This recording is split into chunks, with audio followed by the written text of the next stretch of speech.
आज हम आपको जिस राज्य की सैर पे ले जाने वाले हैं उसे भारत के उन राज्यों में गिना जाता है जहाँ की संस्कृति ही यहाँ की पहचान है और यहाँ के लोगों को पसंद है बस एक साधारण सा जीवन यार, और क्या। और दोस्तों इस राज्य में है देश की कई सारी ऐतिहासिक चीजें और ये एक ऐसा राज्य है जहाँ दुनिया का सबसे बड़ा बरगद का पेड़ है और भारत का पहला अंडरग्राउंड मेट्रो रेलवे भी यहीं पे है। और यहाँ आपको देखने को मिलेगा दुनिया का 6वां सबसे लंबा पुल और यहाँ से हर रोज गुजरती हैं लाखों गाड़ियाँ। इलेक्शन के टाइम पे ये राज्य सबसे ज्यादा चर्चा में रहता है और इस राज्य में है भारत का पहला म्यूजियम जहाँ आज भी रखे हुए हैं 4000 से ज्यादा कंकाल। और साथ ही यहाँ पे स्थापित हुआ था भारत का पहला फुटबॉल क्लब। इसे भारत का तीसरा सबसे बड़ा राज्य माना जाता है। दोस्तों ये कोई और नहीं बल्कि है खूबसूरत राज्य पश्चिम बंगाल। तो चलिए दोस्तों एक साथ चलते हैं पश्चिम बंगाल के सफर पर। दोस्तों पश्चिम बंगाल में रहने वाले लोगों की कुल पॉपुलेशन है 10 करोड़ से ज्यादा और इस मामले में पश्चिम बंगाल को कहा जाता है भारत का तीसरा सबसे बड़ा राज्य। वहीं क्षेत्रफल के हिसाब से देश में पश्चिम बंगाल का स्थान 14वां है। पश्चिम बंगाल राज्य उत्तर में सिक्किम, दक्षिण में बंगाल की खाड़ी और ओडिशा और उत्तर में असम और पूर्व में बांग्लादेश और पश्चिम में झारखंड और बिहार से घिरा हुआ है। दोस्तों ये राज्य देश के पूर्व में बसा हुआ है और यहाँ की संस्कृति, रहन सहन, खान पान, भाषा सब कुछ अलग है यार। और दोस्तों पश्चिम बंगाल एक ऐसा राज्य है जिसके लोग दुनिया के कोने कोने में मौजूद हैं। ये भले ही छोटा सा है भाई, लेकिन हाँ यहाँ रहने वाले लोगों की ना आबादी काफी ज्यादा है। दोस्तों पश्चिम बंगाल की राजधानी है कोलकाता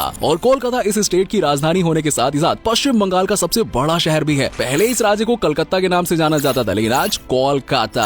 और दोस्तों आज भले ही कागजों पर इस शहर का नाम कलकत्ता से कोलकाता कर दिया गया हो लेकिन आज भी कलकत्ता हाई कोर्ट, कलकत्ता विश्वविद्यालय जैसे कुछ संस्थानों ने अपने पुराने नामों को ही बरकरार रखा है। और दोस्तों आपको बता दें कि कोलकाता शहर 1772 में ब्रिटिश शासन के दौरान भारत की राजधानी भी था, जिसके बाद आगे चलकर दिल्ली को देश की राजधानी बना दिया गया। कोलकाता को सिटी ऑफ जॉय भी कहा जाता है। अगर आप कोलकाता जाएंगे ना तो भाई यहाँ आपको खुशी, शांति और सुकून सब कुछ मिलेगा भाई। यहाँ चाहे कोई भी व्यक्ति आ जाए और उसे चाहे बंगाली भाषा आए या ना आए, ये शहर हर तरह से आपको अपना ही लेता है। और दोस्तों फुटबॉल और क्रिकेट की बात जब भी आती है तो कोलकाता का नाम सबसे पहले लिया जाता है। भारत का सबसे पहला फुटबॉल क्लब और दुनिया के सबसे पुराने फुटबॉल क्लब में कोलकाता फुटबॉल क्लब का नाम आता ही आता है। वहीं अगर बात क्रिकेट की करें तो दुनिया का दूसरा सबसे बड़ा क्रिकेट स्टेडियम ईडन गार्डन्स भी इसी राज्य में है और इस स्टेडियम में एक समय में 1 लाख दर्शक बैठ सकते हैं। और ईडन गार्डन स्टेडियम को भारतीय क्रिकेट का मक्का भी कहा जाता है क्योंकि यहाँ पर पहला क्रिकेट मैच खेला गया था। और दोस्तों ईडन गार्डन ने विश्व कप, एशिया कप और कई सारे मैचेस की मेजबानी की है। पश्चिम बंगाल एक ऐसा राज्य है दोस्तों जहाँ के लोग आपको सबसे अलग नजर आएंगे और पश्चिम बंगाल के लोगों को लेकर ऐसा माना जाता है कि यहाँ के लोगों को ज्यादा किसी चीज की जरूरत ही नहीं होती है यार। उन्हें जो मिल जाए ना बस उसी में काम चला लेते हैं और उसी में खुश रह लेते हैं। और दोस्तों यहाँ के लोगों को ना बस एक छोटी सी नौकरी चाहिए बस और कुछ नहीं, ताकि वो अपने परिवार के लिए एक साधारण सी जिंदगी जी सके। बाकी तो सब चंगा है जिंदगी में। दोस्तों पश्चिम बंगाल एक कृषि प्रधान राज्य है, यानी कि यहाँ के लोग आपको सबसे ज्यादा खेती करते हुए नजर आएंगे। और आपको बता दें कि इस राज्य में 65% हिस्सों में धान की खेती होती है और इसके अलावा दूसरे किसी राज्य में आपको इतने बड़े लेवल पर धान की खेती होती हुई नजर नहीं आएगी। पश्चिम बंगाल सिर्फ अपनी ऐतिहासिक चीजों के लिए ही पूरी दुनिया में प्रसिद्ध नहीं है बल्कि ये राज्य वर्ल्ड रिकॉर्ड भी बनाने में सबसे आगे है। पश्चिम बंगाल में आपको देखने को मिलेगा दुनिया का सबसे बड़ा बरगद का पेड़ और ये बरगद का पेड़ कोलकाता के the Acharya Jagdish Chandra Bose botanical garden में है, जिसे करीबन 250 साल पुराना बताया जाता है। 14,500 वर्ग मीटर में फैला ये पेड़ करीबन 24 मीटर ऊंचा है और इसकी 3000 से ज्यादा जटाएं हैं जो अब जड़ों में बदल चुकी हैं। वहीं दोस्तों इस वजह से इसे दुनिया का सबसे चौड़ा पेड़ भी कहा जाता है। और पश्चिम बंगाल के लिए पेड़ क्यों खास है इसका अंदाजा इसी से लगाया जा सकता है कि इस पेड़ की देख रेख के लिए पूरी की पूरी एक टीम है भाई।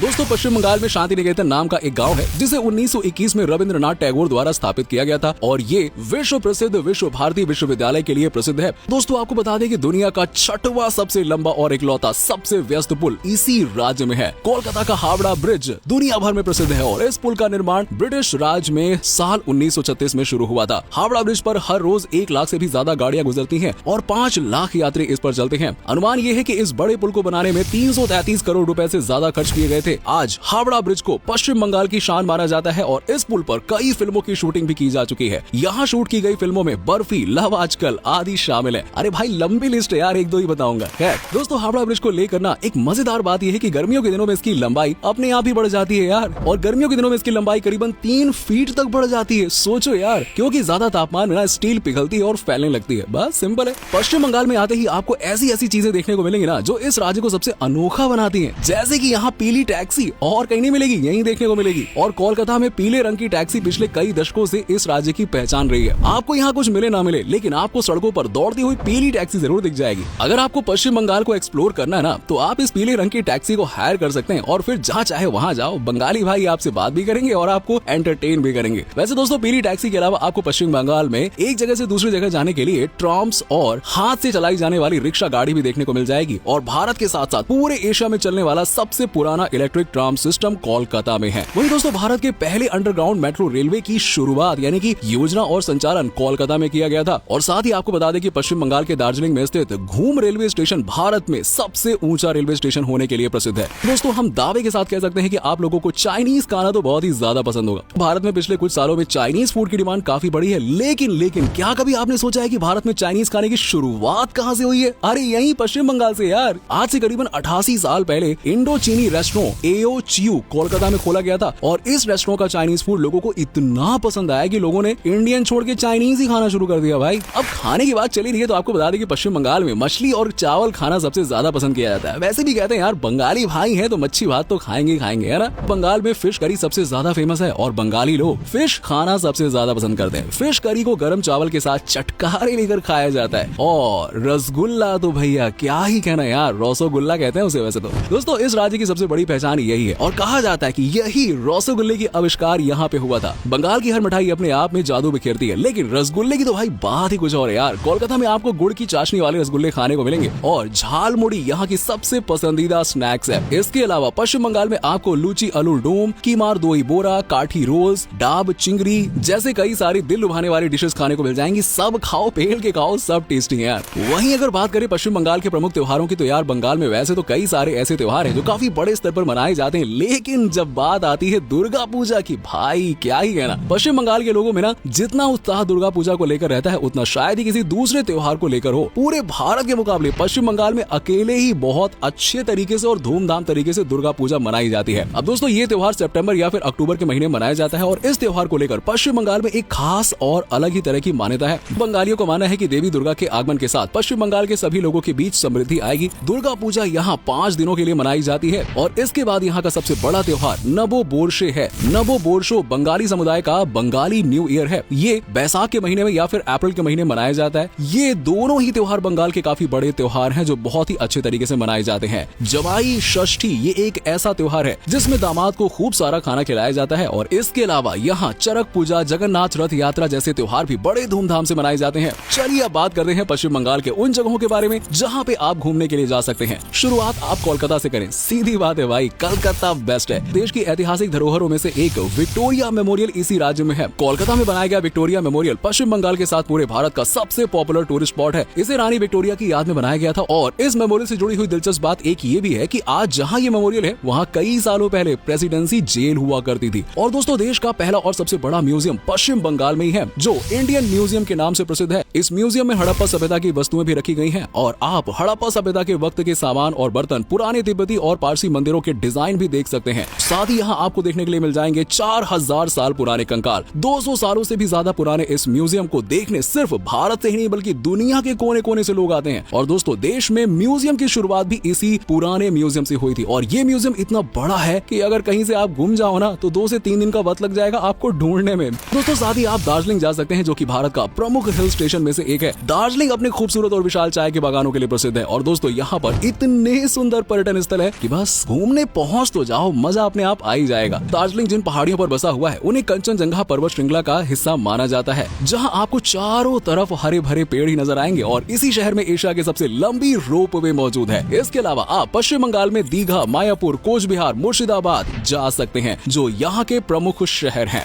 दोस्तों, अगर आप पश्चिम बंगाल जाने के बारे में सोच रहे हैं तो अक्टूबर से लेकर मार्च के महीने में जाइएगा। बहुत सही टाइम है ये, क्योंकि इस दौरान सर्दी का मौसम होता है और आप इस मौसम में पूरे बंगाल को अच्छे से एक्सप्लोर कर सकते हैं। और साथ ही इसी राज्य में कुछ ऐसी जगह भी हैं जो इसी मौसम के दौरान टूरिस्ट के लिए खोली जाती हैं। चलिए अब बात कर लेते हैं कि आप पश्चिम बंगाल पहुंच कैसे सकते हैं। दोस्तों, पश्चिम बंगाल में 2 अंतर्राष्ट्रीय हवाई अड्डे हैं। कोलकाता में स्थित नेताजी सुभाष चंद्र बोस अंतर्राष्ट्रीय हवाई अड्डा है और बागडोगरा हवाई अड्डा, जो कि बागडोगरा शहर में स्थित एक घरेलू हवाई अड्डा है। इसके अलावा बंगाल की रेल कनेक्टिविटी सबसे बेहतर मानी जाती है। बड़ा railway station Sealdah railway station प्रमुख स्टेशनों में से एक है। दोनों रेल जंक्शन राजधानी शहर कोलकाता में स्थित है। इसके अलावा न्यू जलपाईगुड़ी रेलवे स्टेशन है, जो सिलीगुड़ी के पास स्थित है। तो दोस्तों, ये था भारत का सबसे ऐतिहासिक राज्यों में से एक पश्चिम बंगाल। उम्मीद करता हूँ कि आपको हमारा ये एपिसोड पसंद आया होगा। हाँ, आई नो हमने अपने दादा यानी कि सौरव गांगुली के बारे में बात नहीं की, लेकिन आप जानते हो यार। खैर दोस्तों, नीचे हमें कमेंट सेक्शन में कमेंट करके बताओ कि वीडियो में आपको पश्चिम बंगाल की कौन सी बात सबसे अच्छी लगी।